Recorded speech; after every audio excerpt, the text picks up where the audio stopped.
Hey, we're back, and today on Kitschy Cookery we are making an old standby. Some people call it chicken a la king, I call it chicken a la queen, and that's what we're going to go with. It's a very simple old style recipe, and I hope you will enjoy making it. One thing I do want to point out before we move on to making the recipe is that what I usually do is I'll roast if I'm going to roast one chicken, I might as well roast two, and then I get more meals out of it. I also save my cut up veg, throw it in a bag and put it in the fridge. And then when I'm ready to make some stock or for soup or for a recipe, I just throw it all in a pot and cook the heck out of it. And then I have a really good stock base to make my dishes with. Anyway, let's get on to cooking, and I hope you enjoy it today.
So here we are.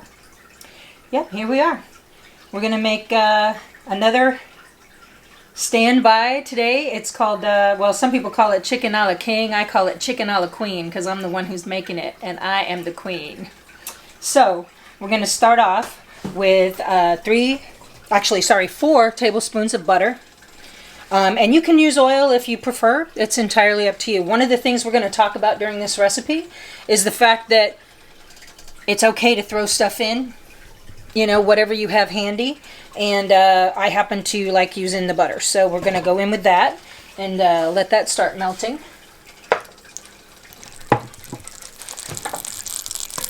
I'm going to move it around a little bit. Get it going in the pan.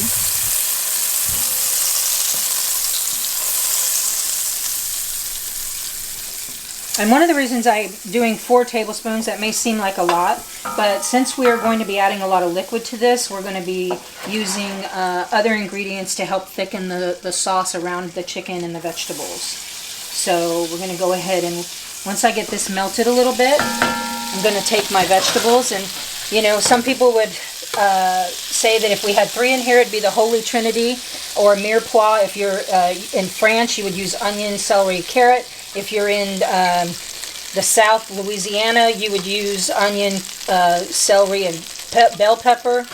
I'm using the Quadrinity today because I like all of those things. Well, and I think a lot of people use them. Mm-hmm. It's like, okay. Why not? So I'm going to put those in, get those in there.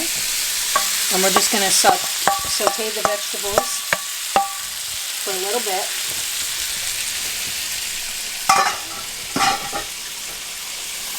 And I'm also, at this time, I'm going to add, I'm going to move my pepper off of there and add just a pinch of my salt, just to help those veggies kind of soften up. At this stage, I don't want to add a lot of salt, because I'm going to be adding some other ingredients that will be contributing salt to the dish. And it's better to just wait and see how those things are going to taste. So, where did you learn this recipe?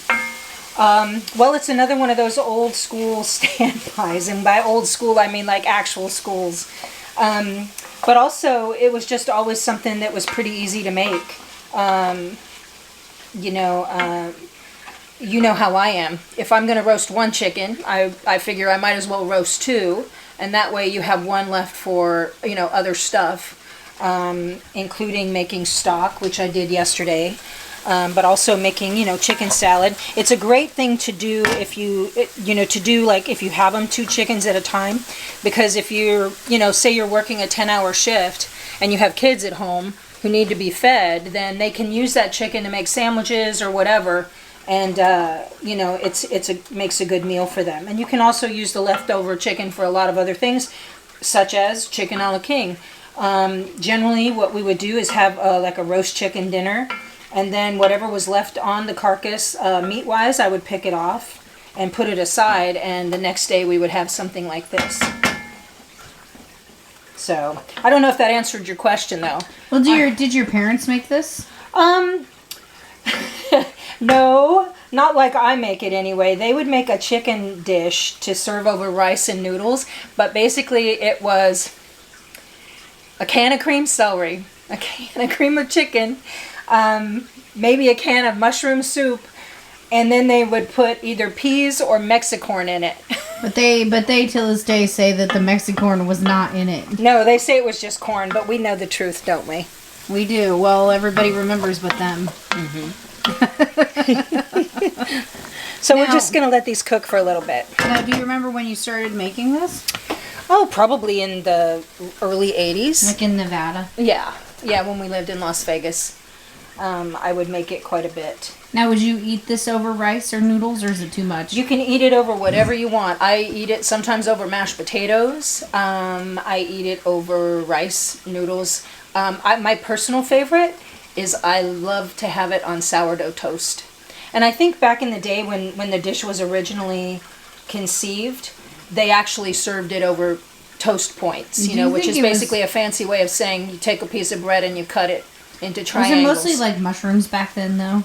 No, but I have seen people make it in a way that I don't really recognize. It's more like a chicken stroganoff. It has a lot of mushrooms and onions, but not a lot of the other vegetables that I put in. But the ones that we had in school always had like peas in it and, various carrots and things like that. So that's how I make it. That was my memory of it, and I probably have added more to it over time.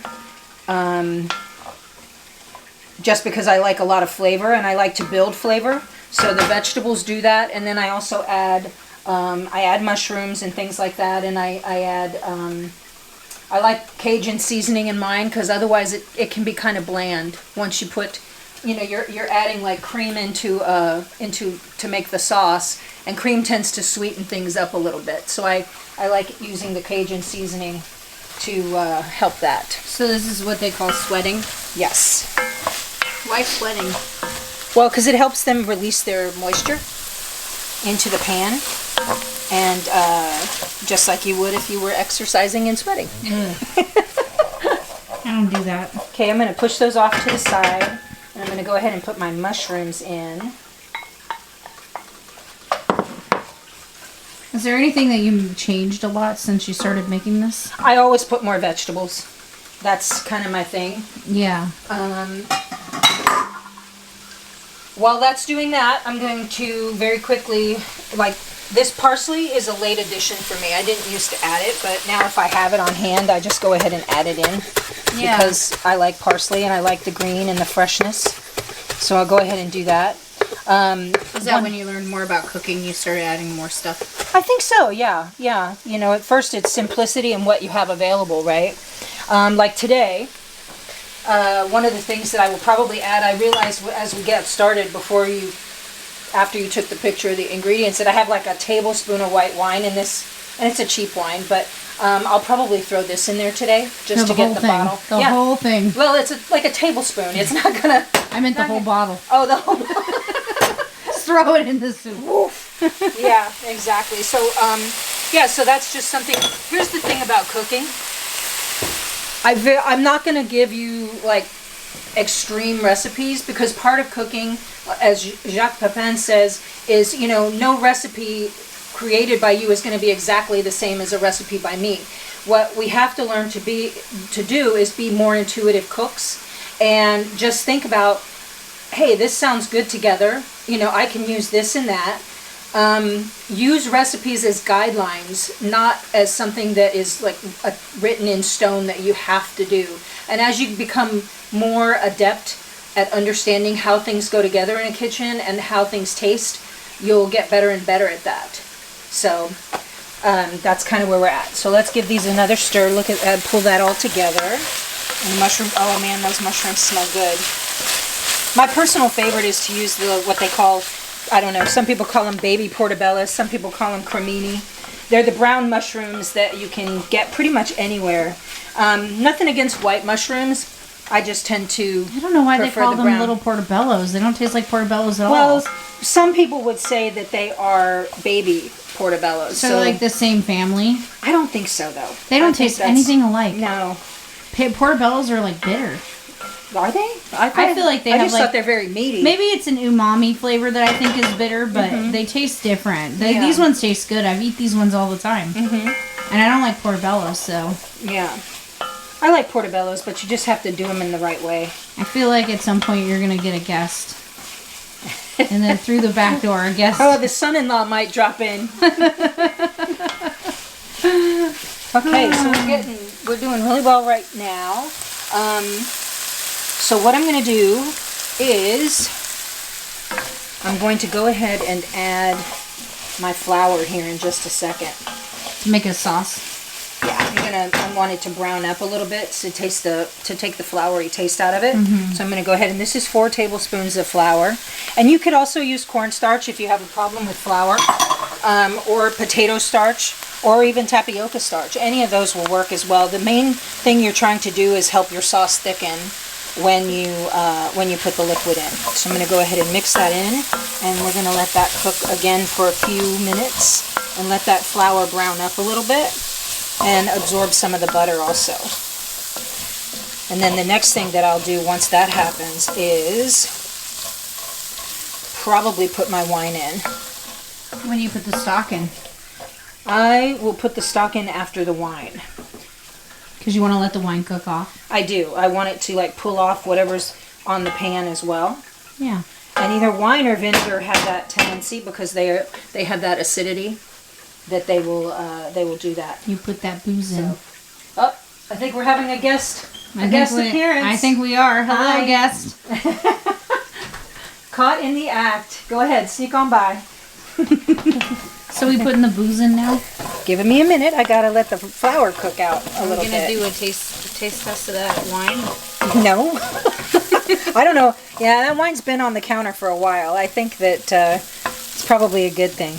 Now, I'm not going to let this flour get too browned. You know, if I was making a really dark roux, like for Creole or Cajun food, I would really darken it quite a bit. But This is a white type of chicken this dish. is a light, and actually mine is not as light as most of them are. Sometimes it looks very white in the sauce. I think but- it's because they're adding canned stuff. Well, not just that. A lot of people will use, when they use the cream, that's what they use the most. Okay, so we're going to put this little bit of wine in here and let that do its thing. And what will happen is that the alcohol in that will cook off, but it'll help pull up the stuff from the bottom. I'm going to let that cook for just a second, and then I'm going to add some of my broth. Yeah.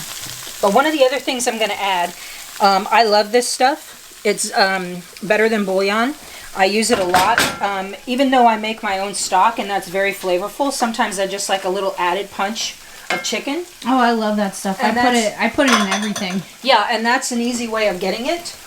So I'm going to go ahead and ladle some of the sauce in here, or the stock in here as well. And, you know, again, I'm not really measuring. I'm just kind of feeling my way here. I'm winging it. Well, that's kind of how I cook. You know, people I think worry too much sometimes about what they're doing in the kitchen. And you don't really need to do that, you know, just relax and, you know, think about it this way. You are, first of all, I hope, doing something creative, you know, being creative with food. Secondly, you're helping to feed your family, you know, or just someone you love, or, you know, friends or whoever, you Strangers. know. I feed everybody. Anyway, so that's starting to thicken a little bit. And what I'm going to do, actually, I think I'm going to add one more ladle of that. And by the way, this is my stock that I made yesterday with the roasted chicken. So I have this in the freezer all the time because I use it a lot. Well, and that's why I know the beef bouillon, because like sometimes when we make home ramen, we put a little bit of that beef bouillon in and we put some of that stock in. It's so good. Yep. You know, and no, it's not bone broth. Nope. Bone broth is stock. Stop the myth. You know, yeah, if this was chilled, and you know, it would actually be gelatinous, because that is essentially what bone broth is. I don't know where they got that term, and well, I know where they got it. It's a way to market stuff to people that has been around all the time. Well, yeah, you're like charging people a premium price for something that is just chicken broth. Well, that's I think where people get confused. It's not just chicken broth. Chicken broth is like a very thin liquid. Is it gelatinous? It's not. It does not get gelatinous when it's chilled. No, what I'm saying though is that the bone broth is gelatinous. Mm-hmm. So but I don't see the bone difference. broth is stock. Chicken broth is the lighter liquid that doesn't get as gelatinous. Well, I don't see the difference. I think it's it's stop it. It has the same benefits. Okay, so I'm just going to bring that up. Actually, I'm going to go ahead and I'm going to add the rest of my salt and some of the Cajun seasoning. And I'm probably going to add even more of this because I do like it kind of spicier. Can you shoot us a promo on the Cajun when you're done? Yeah. When you're done, put it in. Put it in. Put it in. You got me all focused in on this thing. Mix it in. Cajun. You've been loving that Cajun seasoning. Oh, I have. It's the best. And I'll have you promo it in a minute because Sounds good. It's a small local business. We're not sponsored. Actually, I'm going to put more in. I can tell just by the way it looks that I'm going to want more of this. Can you tell us about it? Yeah, hang on, I need it She's bigger. like, hold on, container malfunction. Okay. So anyway, I've really been trying to support businesses that are created and run by persons of color, because I think it's important to do that. And so this is one of the businesses that I love their product. Cajun Nation, you can find them online. They are on Instagram at, you can just put in Cajun Nation and it'll come up and you can figure out how to order if you want to do so. Really good. We put it in everything now. Because you used to not put anything spicy in here. No, not really. You know, I think tastes change probably, and over time I've gotten spicier as I've gotten older. I'm sure you have. I'm sassy now. I'm sassy. Spicy. Spicy sassy. So what's next, boss? So what is next? Okay, so I've got my chicken that I cut up and took off of the carcass of the chicken earlier. So I'm going to go ahead and put that in the preamble. Yeah, I'm going to put that in. And this is the nice thing. This chicken is cooked.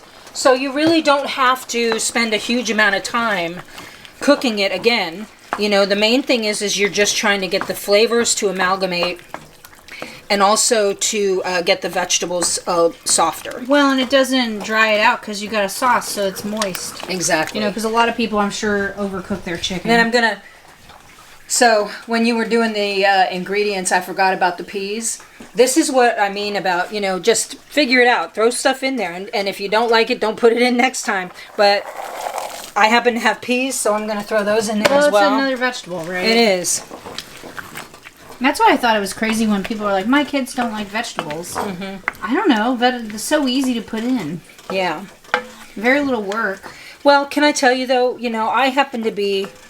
one of those people, I remember even as a kid trying to garden vegetables and stuff, and at one point I thought to myself, I think I was watching Jamie Oliver, and he was talking about how he didn't understand how kids didn't like tomatoes, why so many kids don't like tomatoes, and I thought, God, I don't understand that either, what the heck?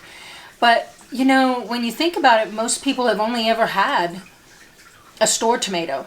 Yeah, they haven't had a real good tomato. Yeah, and there are some store tomatoes that are okay, but the majority of them, if all you've had are those hard ones that you get, then I wouldn't blame you. I mean, that's what I had as a kid. My parents were big on salads, but oh my God, they'd buy the hardest, most unripe tomatoes.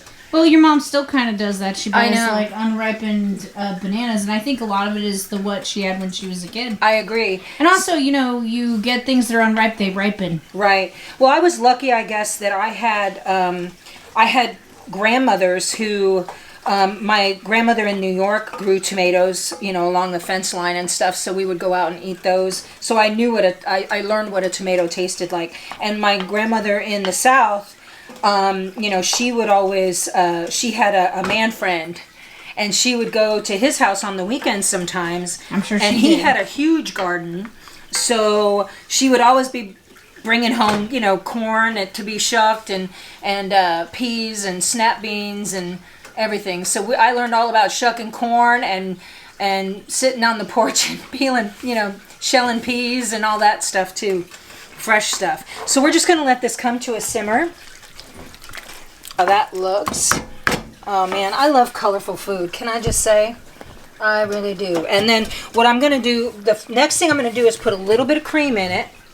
And the very last thing I'll do is put the parsley in, because you don't want to really cook the parsley per se. Mm-hmm. So you just want to, right now, just bring the flavors together. And you also don't want to boil I'm using half and half today. You could use cream.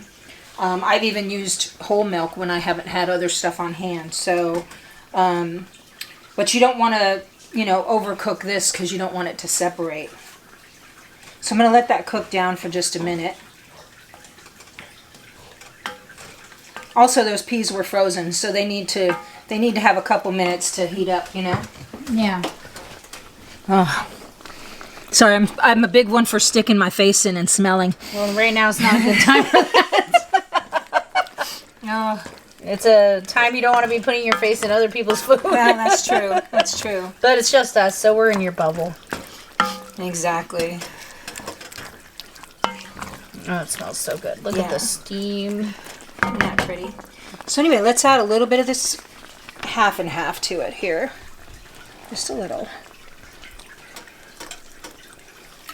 Just a little. Just half the bottle. It was not that much. Maybe a half a cup. Come on. Trying to fill in the bottle. Half a cup. That was funny. You're like, I'm just getting a little bit. A gallon. Half a gallon. Slosh it in there. Looks good. And again, there's very little that you can do that would mess this up. Seriously. Maybe the only thing that I would caution is that, be careful of the salt, especially if you're adding, a type of Cajun seasoning, which some of them are very salty. This one, fortunately, does not have a huge amount of salt. Or even the chicken, if you pre-cook the chicken. The better than bouillon.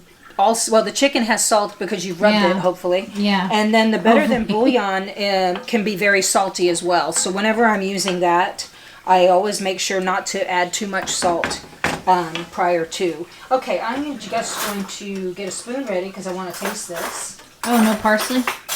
I'm going to taste it first, and then I will sprinkle the parsley. The seasoning. Yeah, but I want to let it come to at least a little bit of a simmer to kind of meld in the half and half with the rest of it.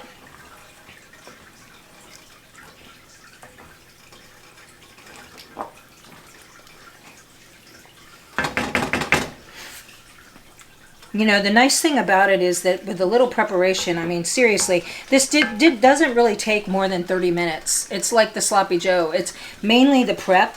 Almost everything is kind of pre-cooked. I feel like that's most food, though, too. Mm-hmm. Like, despite what people think, some things just don't take that long. Now, I don't know if you can see this. I'm not making this. So, I mean, I know that some people have had chicken a la king before, and they've probably had it in that very thick white sauce, which is called bechamel. And that's not this kind of chicken a la queen. This is my version, and I actually don't like a gloppy sauce. So, I mean, that's what you have the rice, the toast, the mashed potatoes, or the noodles for. You want that sauce to actually be there for those things as well. So this is actually perfectly thick for me. I don't need it to be super gloppy, nor do I want it to be super gloppy. So I'm going to take a little taste of the sauce here. And that will tell me if I need to add anything else. It'll also help, this will reduce a little bit more while I do this.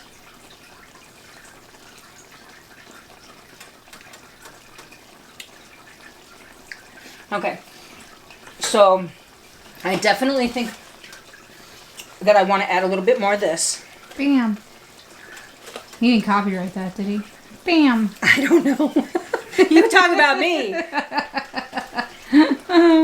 So, and then I'm also gonna, as I said, that doesn't have a huge amount of salt in it.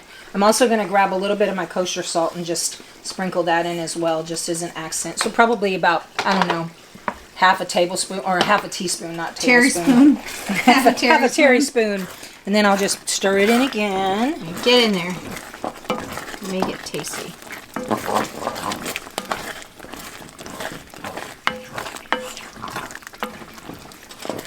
Ooh, I think I have some leftover mashed potatoes in the refrigerator too. Are you gonna do that? I might, well, not for the camera, but for later for me for dinner. No, I like the rice better. You like rice better? You know what I don't like? The egg noodles.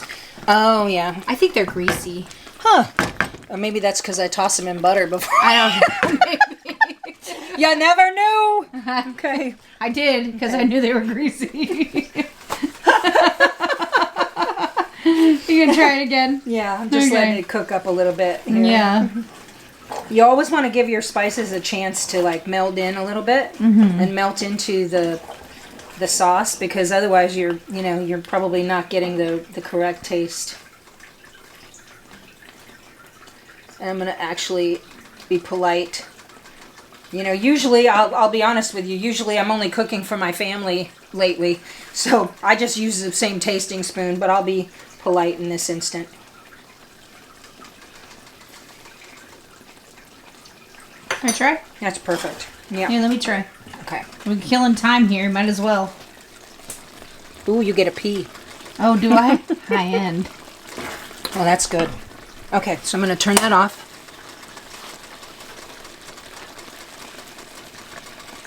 Well, that's nice. And then I'm just going to, Ooh, it's got a little kick. It does. I love it. Maybe we all have Corona, because that's why we're like, ooh. Put in No, the spice. I don't think so. I don't think so either. All right, so we are done with that. I'm going to take this off the heat now. I've already turned the burner off, and I'm just going to let that sit. Do you just let the parsley sit on top? Well, I wanted you to get a picture of it, like if you wanted it to be decorative, but I'm actually going to stir it in. Okay. Well, you're gonna put it on a bowl, so for the final finale. Yeah. For the finale. And anyway, so there you go. Nice. I really like it now. I like the old version too, but not if it's gloppy. Yeah. I think as you get older, your tastes change, Yeah. and so you want more like flavor. Exactly. Well, Yeah. we'll see you guys at the finale. Okay, and so here we are with our finished dish. As I mentioned previously, I love serving it on pieces of sourdough toast.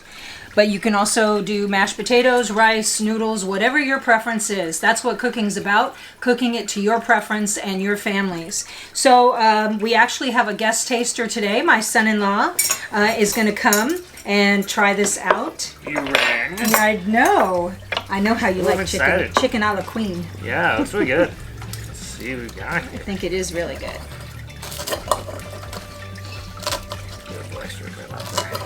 Whoa! Oh, I know. You're crazy.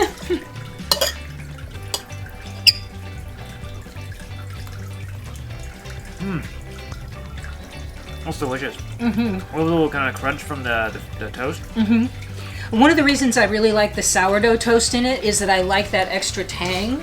I've tried making it with like a basic white bread, and it just, I don't know, it just doesn't hold up as well, and it doesn't have as much of a nice contrasting flavor with the sauce and the chicken and the veg. So, well, thank you very much for joining us today. Like and subscribe, and we will see you next time on Kitschy Cookery.